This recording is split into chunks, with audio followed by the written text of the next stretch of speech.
போயிருந்தேன் நீ என் மனைவியாக வேண்டும் என்று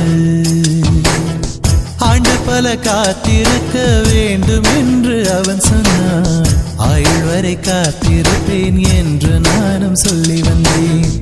என் ஆசை நிறைவே